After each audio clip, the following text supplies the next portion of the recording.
Hey everyone, I'm going to show you how mainstream Christians are just like the Pharisees in that they unwittingly understand Jesus and God's law through the lens of the Pharisees. We're going to look at 5 passages that Christians usually point to show that Jesus either violated the law directly or taught against it. The reason this is a major issue is because for Jesus to be a spotless lamb capable of taking away the sin of the world, he needs to have followed God's law perfectly and be blameless, even though he was tempted as we are tempted. And so to argue that he either violated the law directly or taught against it is to invalidate his work on the cross, which I know no Christians want to do. So let's get into it. The first example we're going to look at is the example Christians point to show that Jesus did away with the biblical clean eating laws. Now, this would be when in Mark he says, "Thus he declared all foods clean." Okay, so what does that mean? Did he really do away with it? What really happened here? So we need to understand the context of this before we can move further. So in Mark 7:5, the Pharisees say, "Why do your disciples not walk according to the tradition of the elders, but eat bread with unwashed hands?" So we see this is an issue of Jesus and his disciples violating the tradition of the Pharisees. Not violating the commandments of God. And they're talking about eating bread with unwashed hands. It's not like they said, "Why do your disciples eat pork with unwashed hands?" It's just bread and washing hands. And it's really about the washing hands. Where does that come from? Well, we look at Exodus 30, verses 18 to 21, and it's showing God instituted a ritual hand washing for priests before they entered the tabernacle to perform any work for God. And this was to make them ritually pure. Well, the rabbis, because they don't want to have any accidental impurity in the temple, they say, "Oh, let's just make it a requirement for everyone to wash their hands, even when you're not in the temple," which is the context of the command. And this comes from the idea of building fences around the Torah, is what they say. And so it's like if you're safe in your house and you're not going to violate anything, but you leave the house and you're in the yard, now it's a little questionable, you might accidentally do something, and then the road is definitely danger. Don't go the road. So we need to build a fence at the road, and then the rabbis are like, "Well, let's just build like 10 fences back to the front door," which makes no sense. The whole point of God and his law is to have a relationship with him and to wrestle with it, to meditate on it day and night. And the Pharisees are completely undermining that with all these unnecessary traditions. And that's why they had a heart issue, because they weren't following it in the spirit of the law. They were trying to make their own man-made rules to earn their righteousness through these traditions that they had set up for themselves. And Jesus says that that's the issue. It's not the hand washing that's the issue. It's that they're teaching doctrine, or teaching as doctrine the commandments of men. So he says, "In vain they worship me, teaching as doctrines the commandments of men.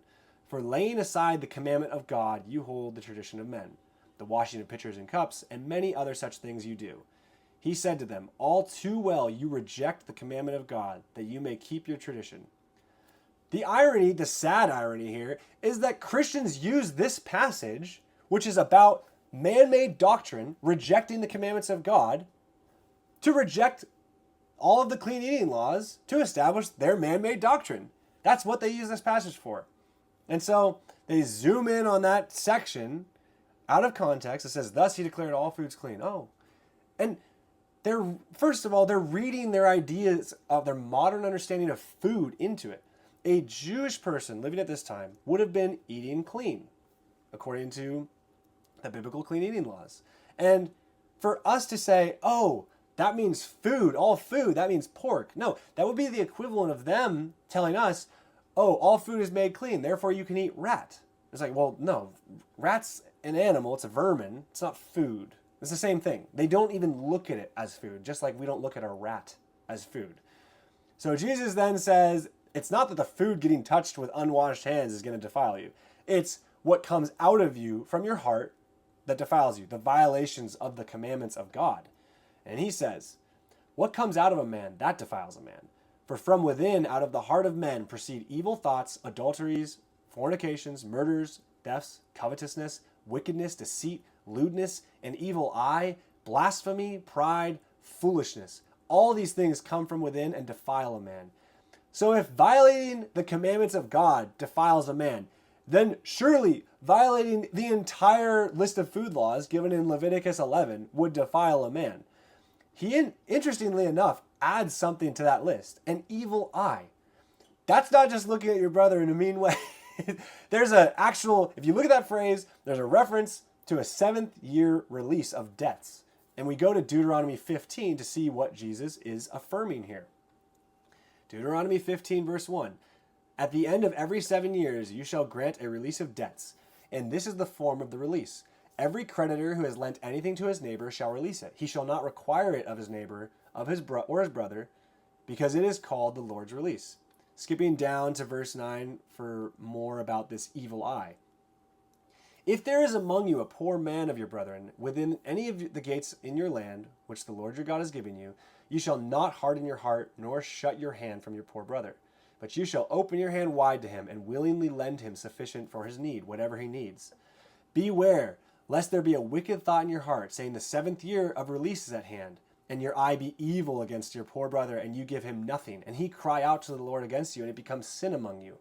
So, when this 7th year release is approaching, and a poor brother comes to you and says, I need some money, you are not to say, oh, if I loan him this money and he doesn't pay me back, I'm going to have to release it next year.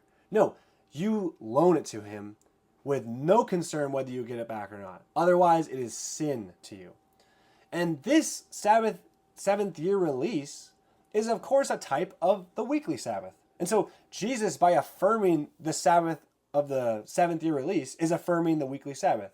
And that brings us to our next example, where Jesus and his disciples are walking through plucking grain on the Sabbath. They're walking through the grain fields.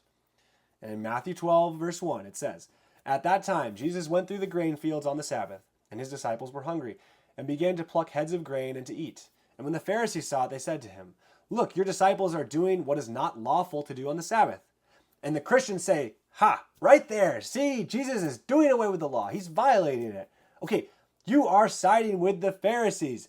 It later says that they want to accuse him so that they can destroy him. You do not want to be on that side. So what is actually happening here? Well, to understand these passages where it looks like Jesus is violating something in the law, we really need to understand what the law actually says. What does the Sabbath actually prohibit? So we go back to Exodus 20, verses 8 through 10, and it says, Remember the Sabbath day to keep it holy. 6 days you shall labor and do all your work, but the 7th day is the Sabbath of the Lord your God. In it you shall do no work, you, nor your son, nor your daughter, nor your male servant, nor your female servant, nor your cattle, nor your stranger who is within your gates. So this work is conducting business for money or increase or equity. It's not just exerting yourself. And we see this later in Nehemiah chapter 10, verse 31, where this people Israel is coming back into covenant with God, and they're making some vows to try to make sure they really do well keeping these commands.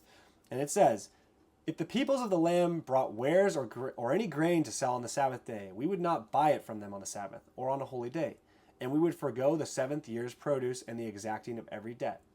So there's two things here that we're learning. One, work is about commerce. It's not about something strenuous. The second thing here is there is an explicit connection that the Bible is drawing between the 7th year release and the weekly Sabbath. So Jesus, by affirming the 7th year release, when he says the evil eye defiles you, is affirming the Sabbath, and that is linked directly in the scriptures. So that's what the Sabbath prohibits. Now, is there anything that is allowed that we're seeing in this story? Well, yes, actually, if we go to Deuteronomy 23, verse 25, we have an explicit allowance for what they are doing. It says, When you come into your neighbor's standing grain, you may pluck the heads with your hand, but you shall not use a sickle on your neighbor's standing grain. So if you're going into your neighbor's field, you can pluck the heads of grain to satiate your hunger. You can't go harvest it. One, that'd be stealing. Two, that would be carrying out work in the case of our example where they're doing it on the Sabbath. So a harvest would be doing a business activity. So Jesus then, to justify what they're doing in the eyes of God, he then gives a story of David. And he says in verse 3 to 4, But he said to them, have you not read what David did when he was hungry, he and those who were with him, how he entered the house of God and ate showbread, which was not lawful for him to eat, nor for those who were with him, but only for the priests? And he says this story with the backdrop in verse 7 of, I desire mercy, not sacrifice. It says, if you had known what this means, I desire mercy and not sacrifice, you would have not condemned the guiltless. God wants our heart, but the Pharisees' doctrine is getting in the way of that. That's the issue. They have a heart issue.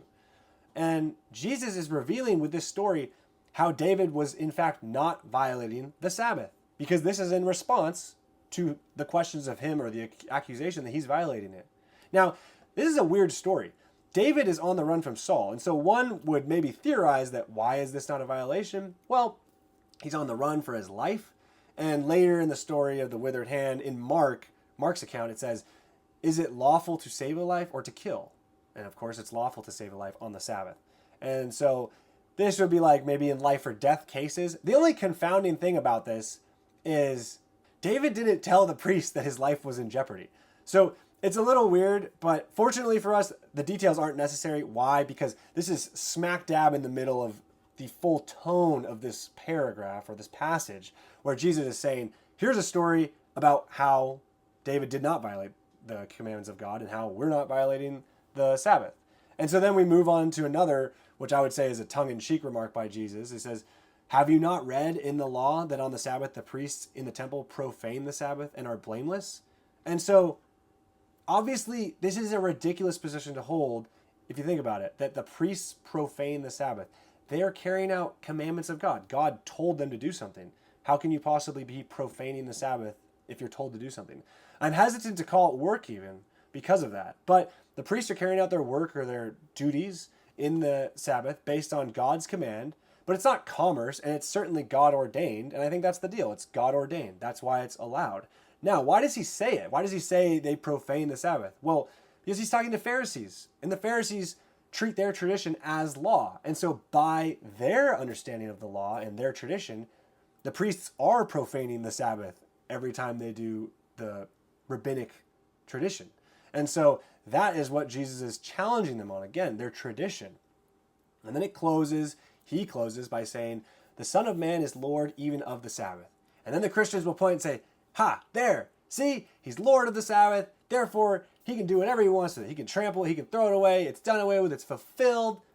That's not what he's saying. That flies in the face of the entire context that we just read leading up to this final point. It's that he's Lord of the Sabbath. Therefore, he has the authority to say what is allowable and what is disallowable on the Sabbath. That's what he's saying in the context of this whole passage. If he was saying, I'm Lord of the Sabbath, I can do away with it, he'd just tell the Pharisees, like the first sentence after their question, hey, why do you violate the Sabbath? Oh, it's because I'm Lord of the Sabbath. I can. No, that's not the point. That's why he gives all these other examples in between leading up to this. Now, let's go to the next example. Healing on the Sabbath. Let's look at the withered hand. This comes right after this. Matthew 12, verse 9. Now when he had departed from there, he went into their synagogue, and behold, there was a man who had a withered hand. And they asked him, saying, is it lawful to heal on the Sabbath? That they might accuse him. Don't be a part of that team. Don't be on the side of the accusers of Christ. Then he said to them, what man is there among you who has one sheep, and if it falls into a pit on the Sabbath, will not lay a hold of it and lift it out? Of how much more value then is a man than a sheep? Therefore it is lawful to do good on the Sabbath. Then he said to the man, stretch out your hand. And he stretched it out. Now, and it was restored as whole as the other. So again, what does the Torah actually say? Well, in this case, Jesus is actually appealing to the Torah. He's appealing to the thing that he's supposedly done away with, but he's using it to prove that he's not violating the Sabbath. So that's funny. So in Exodus 23, the verse 4 and 5, that's what he's appealing to. If you meet your enemy's ox or his donkey going astray, you shall bring it back to him. If you see the donkey of one who hates you lying down under its burden, you shall refrain from leaving him with it. You shall rescue it with him. So he's saying, if you will rescue your sheep from a pit on the Sabbath, which you will, how much more is the value of this man lying under his burden? And if you lift a burden off an animal, how much more value is a man, and how much more would you help a man with his burden of his ailment or of his disease? So moving on to the next example, we're going to look at the healing at the pool in John 5, starting in verse 2. Now there is in Jerusalem by the sheep gate a pool, which is called in Hebrew Bethesda, having 5 porches. In these lay a great multitude of sick people, blind, lame, paralyzed, waiting for the moving of the water. For an angel went down at a certain time into the pool and stirred up the water. Then whoever stepped in first after the stirring of the water was made well of whatever disease he had. Now a certain man was there who had an infirmity 38 years. When Jesus saw him lying there and knew that he had already been in that condition a long time, he said to him, "Do you want to be made well?" The sick man answered him, "Sir, I have no man to put me into the pool when the water is stirred up, but while I am coming down, another steps down before me." Jesus said to him, "Rise, take up your bed and walk." And immediately the man was made well, took up his bed, and walked. And that day was the Sabbath. The Jews therefore said to him who was cured, "It is the Sabbath. It is not lawful for you to carry your bed." Again, Christians say, see, the Pharisees, they say it's not lawful, therefore it's not lawful. Don't be on that team. Where did they get this idea of carrying a bed being a burden? Well, if we go to Jeremiah 17, verse 21 through 22, it says, "Take heed to yourselves and bear no burden on the Sabbath day, nor bring it in by the gates of Jerusalem, nor carry a burden out of your houses on the Sabbath day, nor do any work, but hallow the Sabbath day, as I commanded your fathers." So how can I so confidently say that Jesus didn't violate a command right here? Well, we need to go back to Deuteronomy 12, verse 32, and see that God tells us, "You shall not add to or take away from the commands that I have given you" through Moses, and that is all contained in the Torah, the first 5 books. So Jeremiah cannot add to or take away the commands of God. So what do we make of this? It's our understanding of what a burden is, and in this context, it seems to me this burden is they're going into the city, so they're taking a burden of something that it seems they're going to sell in the city. I mean, you would take your items to go sell them in the city. So again, it seems like what's happening here is a bit of commerce, and that's why it's a violation. But the rabbis take that and they add an oral law, and that's what Jesus is pushing back against. And I would say in many of these encounters, Jesus is purposefully violating their traditions to make a point. Now we're going to go to the final example. A woman caught in adultery. John chapter 8, verse 3 we'll start in. The scribes and Pharisees brought to him a woman caught in adultery. And when they had set her in the midst, they said to him, "Teacher, this woman was caught in adultery, in the very act. Now Moses in the law commanded us that such should be stoned. But what do you say?" This they said, testing him, that they might have something of which to accuse him. Again, don't be like a Pharisee. Don't accuse Christ. But Jesus stooped down and wrote on the ground with his finger, as though he did not hear. So when they continued asking him, he raised himself up and said to them, "He who is without sin among you, let him throw the stone at her first." And again he stooped down and wrote on the ground. Then those who heard it, being convicted by their conscience, went out one by one, beginning with the oldest, even to the last. And Jesus was left alone, and the woman standing in the midst. When Jesus had raised himself up and saw no one but the woman, he said to her, "Woman, where are those accusers of yours? Has no one condemned you?" She said, "No one, Lord." And Jesus said to her, "Neither do I condemn you. Go and sin no more." All right, so what's happening here? Well, it says they came to accuse him. So they're trying to trap him, and he knows that. And their question is framed around a false premise, which is why he can't just answer it in a yes or no. And it's why he turns it back on them and says, "You without sin, cast the first stone." And it's also why their conscience convicts them, because they're violating something and they're tricking him to violate something, but he won't fall for it. What is that? So let's go look at the punishment for adultery. In Leviticus 20, verse 10, it says, "The man who commits adultery with another man's wife, he who commits adultery with his neighbor's wife, the adulterer and the adulteress shall surely be put to death." Did you catch it? Right there, he's talking about the adulteress and the adulterer shall surely be put to death. The woman, but there's no man here. So they brought the woman to be put to death, but no man. So if Jesus endorsed this, he would be violating the Torah on that basis. But there's another thing going on here. In Deuteronomy 16, and then continuing to 17, we're going to start in Deuteronomy 16:18 about the adjudication of this.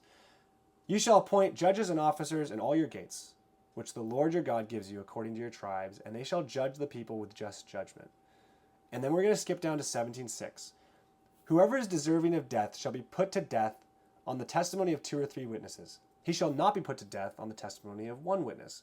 The hands of the witness shall be the first against him to put him to death, and afterward the hands of all the people. So you shall put away the evil from among you. So they didn't bring any witnesses.